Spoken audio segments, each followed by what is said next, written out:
Hola, bienvenidos a la materia de Anatomía 2. Hoy vamos a hablar sobre el tórax.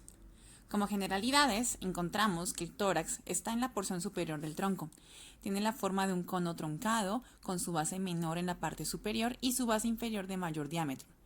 Puede distinguirse una cubierta musculoesquelética externa, la pared torácica, que envuelve a una gran cavidad interna que se divide en tres cavidades celómicas, dos laterales, las cavidades pleuropulmonares y una central, el mediastino. Un sector de la pared torácica, asimismo, ofrece protección a algunas vísceras abdominales. Gran porción del hígado está debajo de la cúpula diafragmática derecha.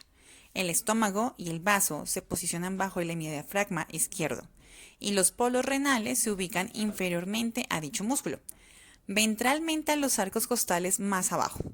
Esta característica es interesante y debe recordarse frente a un traumatismo torácico inferior, ya que pueden comprometer dichos órganos.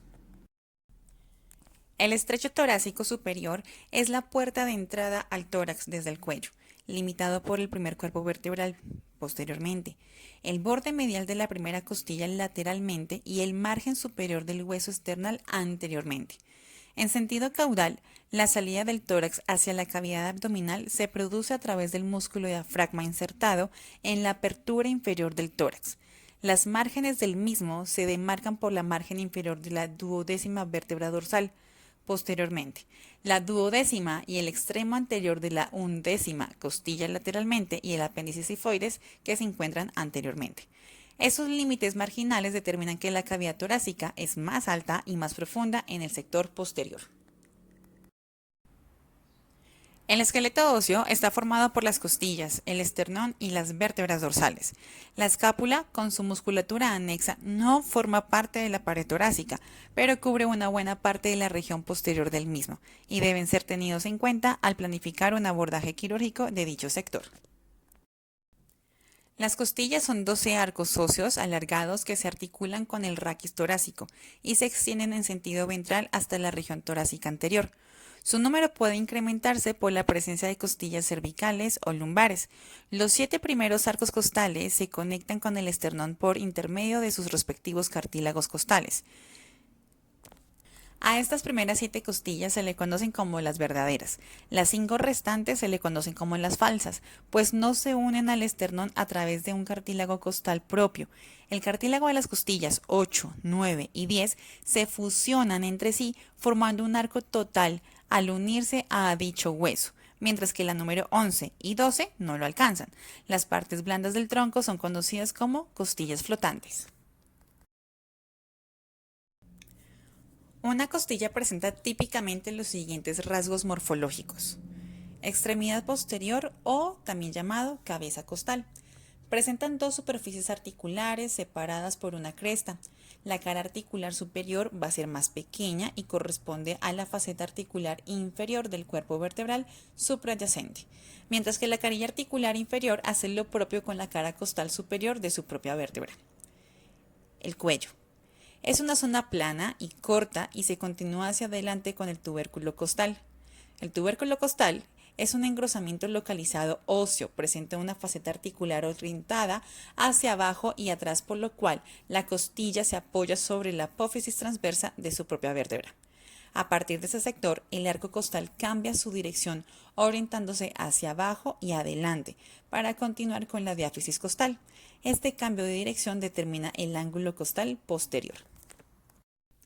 El cuerpo suele ser delgado y aplanado. Se distingue una cara interna y otra externa, un borde superior romo y otro inferior agudo, presentando en su margen inferior un surco por el que transcurre el paquete vasculonervioso intercostal. Extremidad anterior. De forma irregular se continúa con los cartílagos costales.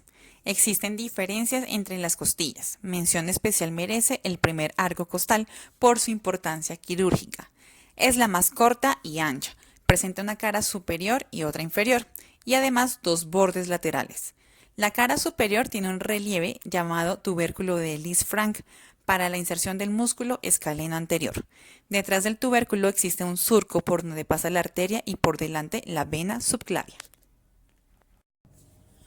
Los cartílagos costales son de variedad hialina, de forma irregularmente cuadrangular, aumentan de tamaño de la primera a la séptima y decrecen progresivamente en sentido caudal, siendo cortos y puntiformes, la número 11 y 12, de consistencia suficientemente blanda para ser seccionados con bisturí, aunque en las personas mayores se osifican perdiendo la elasticidad y tornándose un poco más rígidos. Cabe recordar que su desarrollo patológico son los determinantes principales en la génesis del pectum carinatum y pectum excavatum. La décima costilla se articula únicamente con la vértebra torácica número 10. Tiene cartílago rudimentario que no conecta con el esternón y termina en una musculatura posterior del abdomen. La número 11 y 12 son muy cortas, poseen una fosa en la cabeza y no poseen cuello ni tubérculo.